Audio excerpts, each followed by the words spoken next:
पिछले साल पिछले पंजाब के चुनाव से पहले भी मोदी जी का आशीर्वाद मिला था कैप्टन साहब को, और ताकि कैप्टन साहब वहाँ जीतें, और इस बार भी उसकी भूमिका बनानी शुरू कर दी गई है। और ये रिपोर्ट ऐसे समय पर आई है जिस समय पंजाब के आम जनता अपनी सरकार से पूछ रही है, भाई 5 साल आपने सरकारी स्कूलों में क्या किया? आपने सरकारी स्कूल ठीक क्यों नहीं कराए? आपने सरकारी स्कूलों की क्वालिटी ठीक क्यों नहीं कराई? वैसे में पंजाब के सरकारी स्कूलों को नंबर 1 बता रही है मोदी जी की रिपोर्ट। मोदी जी कह रहे हैं कि भाई पंजाब के सरकारी स्कूल देश में सबसे बढ़िया है। कैप्टन साहब ने सरकारी स्कूलों में जो काम किया है वो नंबर 1 है देश में। अब खबर तो ये भी आ रही है कि थोड़े दिन बाद मोदी जी एक रिपोर्ट जारी करेंगे जिसमें कहेंगे कि पंजाब में कैप्टन साहब के सारे सरकारी अस्पताल बहुत बढ़िया हैं। ये जुगलबंदी है मोदी जी की और कैप्टन साहब की पूरी तरह से। जो पंजाब के सरकारी स्कूल जो पूरी तरह से बदहाल हैं, वहाँ पे ना पढ़ाई हो रही है, ना वहाँ फैसिलिटीज़ हैं, ना कोई काम हुआ है, उसको छिपाने के लिए कैप्टन साहब की पिछले 5 साल की शिक्षा के क्षेत्र में नाकामी को छिपाने के लिए मोदी जी ने रिपोर्ट जारी की है कि कैप्टन साहब के स्कूल बहुत शानदार है। अगर आपको पंजाब के सरकारी स्कूलों की हालत देखनी है तो पंजाब की जनता से पूछो ना, उन पेरेंट्स से पूछो जो अपने बच्चों को मजबूरी में प्राइवेट स्कूलों में पढ़ाने को मजबूर हैं क्योंकि सरकारी स्कूल पूरी तरह से बदहाल हैं। उन पेरेंट्स से पूछो जिनके बच्चे तमाम मजबूरी के बावजूद भी आज मजबूर हैं सरकारी स्कूलों में पढ़ने के लिए। उनसे पूछो कि पंजाब के सरकारी स्कूल कैसे चल रहे हैं। उनसे पूछो, उन पेरेंट्स से पूछो सरकारी स्कूलों में पढ़ने वाले बच्चों के जिनके बच्चों के सरकारी स्कूलों में पढ़ाई नहीं होती बल्कि शराब की फैक्ट्री पाई गई हैं। और मैं ये हवा में बात नहीं कह रहा, आप 2 दिन पहले की खबर देख लीजिए। पंजाब के सरकारी स्कूलों में शराब की फैक्ट्री, शराब बनती हुई पकड़ी गई है, और मोदी जी कह रहे हैं कि कैप्टन साहब के स्कूल देश में नंबर 1 है। पंजाब सरकार ने सैकड़ों सरकारी स्कूल प्राइवेट सेक्टर को दे दिए। पंजाब सरकार कहती है कि हमसे सरकारी स्कूल नहीं चल रहे, प्राइवेट सेक्टर को इनवाइट किया और प्राइवेट सेक्टर को सरकारी स्कूल चलाने के लिए दे दिए।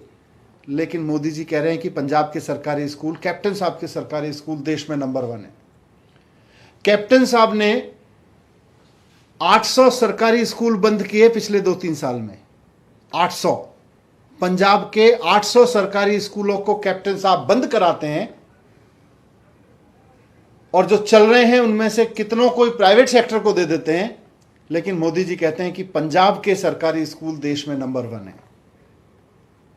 तो ये तो पर्दाफाश कर रहा है कि किस तरह से पर्दे के पीछे मोदी जी पूरी तरह से कैप्टन साहब को आशीर्वाद दे के चल रहे हैं, और देश की एजुकेशन के साथ मजाक करने वाले, सरकारी स्कूलों के साथ मजाक करने वाली पंजाब की सरकार, कैप्टन साहब सरकार को पूरी तरह से समर्थन दे रहे हैं और उसको देश में नंबर 1 बता रहे हैं।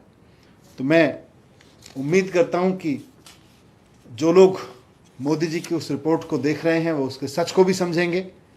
मोदी जी ने रिपोर्ट जारी की, पंजाब सरकार ने विज्ञापन जारी करने शुरू कर दिए कि भाई देखो मोदी जी कह रहे हैं हमारी सरकारी स्कूल नंबर 1 है। कैप्टन साहब बताना चाहिए उनको कि 800 सरकारी स्कूल बंद हो गए हैं मोदी जी, फिर भी मोदी जी नंबर 1 बता रहे हैं। प्राइवेट स्कूलों को सौंप दिया है, सरकारी स्कूलों में शराब की फैक्ट्री पकड़ी जा रही है, फिर भी पंजाब के स्कूल नंबर 1 है। तो ऐसा आशीर्वाद मोदी जी दे रहे हैं सरकारी स्कूलों में काम के नाम पे, ये सबके सामने है। मुझे आज इसी के बारे में बात रखनी थी। ये शिक्षा मंत्री मनीष सिसोदिया जी से कहना चाहता हूँ, ये पंजाब की शिक्षा विभाग की पूरी टीम ने जो कार्य किया है, उनकी मेहनत रही है, ये उसका नतीजा है। ये ठीक है कि आज दिल्ली वालों को अंगूर खट्टे लगने लग गए, पर पंजाब के लिए, पंजाबियों के लिए ये एक बहुत प्राउड मोमेंट है, बड़ी खुशी का वक्त है। और मैं उनसे ये कहना चाहता हूँ, अगर कुछ पंजाब से सीखने की बात हो तो सीख लेना चाहिए। हर वक्त अपना स्टैंड चेंज नहीं हमें करना चाहिए। आपने देखा होगा पश्चात के अंदर जो पॉलिसी पंजाब सरकार कैप्टन अमरिंदर सिंह जी की रहनुमाई के अंदर पंजाब में लेकर आई शिक्षा के क्षेत्र के अंदर, उसकी वजह से ही आज प्राइवेट स्कूलों से लगभग 6 लाख बच्चे आज प्राइवेट स्कूल को छोड़कर सरकारी स्कूल के अंदर आए हैं। तो ये सभी पॉलिसीज़ जो पंजाब सरकार लेकर आई है, शिक्षा विभाग ने और उनके अध्यापकों ने पिछले वक्त में की हैं, ये उसका एक नतीजा है। चाहे टीचर ट्रांसफ़र पॉलिसी की बात आई, 100% टीचर्स की मेरिट के आधार पर उनकी बदली होना, स्मार्ट स्कूल पॉलिसी की बात आई, डायरेक्ट रिक्रूटमेंट ऑफ टीचर्स की बात आई, सर्विस कमीशन के माध्यम से प्रिंसिपल कार्डर और हेड टीचर और सेंटर हेड टीचर और ब्लॉक प्राइमरी एजुकेशन ऑफिसर की नियुक्ति होना। तो मैं समझता हूं कि ये सभी कार्यों की वजह से आज पंजाब पहले स्तर पर आया है। अगर आज दिल्ली छठे स्तर पर आया है, हर वक्त मीडिया के माध्यम से उन्होंने अपने स्कूल्स की बिल्डिंग्स को दिखाकर बहुत प्रचार किया। आज पंजाब को 150 अंकों से 150 अंक ये भारत सरकार की द्वारा जो 929 नंबर पंजाब को 1000 से मिले हैं, उसके अंदर इंफ्रास्ट्रक्चर में 150 में से 150 नंबर पंजाब को मिले हैं। और अगर कुछ कमियां हैं अभी तो 71 नंबर हम अभी भी 1000 से पीछे हैं। और अगर कैप्टन अमरिंदर सिंह जी का मोदी जी के साथ कुछ ऐसा होता या ये आंकड़े उस प्रकार से निकल सकते तो किसी भी बीजेपी प्रदेश के अंदर भी ये आंकड़ा पहले नंबर पर आ सकता था। आपने देखा है कि जो गुजरात मॉडल पूरे देश में जाकर बिकता था, शिक्षा के क्षेत्र में आज गुजरात भी 8वें स्थान पर पहुंच गया है, हरियाणा 11वें स्थान पर आया है और आज दिल्ली छठे स्थान पर आया है। तो मैं समझता हूं कि आज शिक्षा विभाग दिल्ली के जो हमारे वजीर हैं उनको मैं कहना चाहता हूं कि इसके अंदर इसको देखकर मेहनत करने की जरूरत है। पहले आपने बहुत बड़े पैमाने पर हेल्थ इंफ्रास्ट्रक्चर के बारे में भी बात की थी और कोरोना ने हमने सबने देखा है कि दिल्ली ने हेल्थ इंफ्रास्ट्रक्चर के अंदर किस प्रकार से बिहेव किया। तो मैं समझता हूं कि आज ज़रूरत है कि अगर पंजाब ने कुछ अच्छा काम किया है और राजनीतिक तौर के ऊपर भी आप लोग हमेशा पंजाब में आने की कोशिश करते हो पर पंजाब से कभी सीखना नहीं चाहते।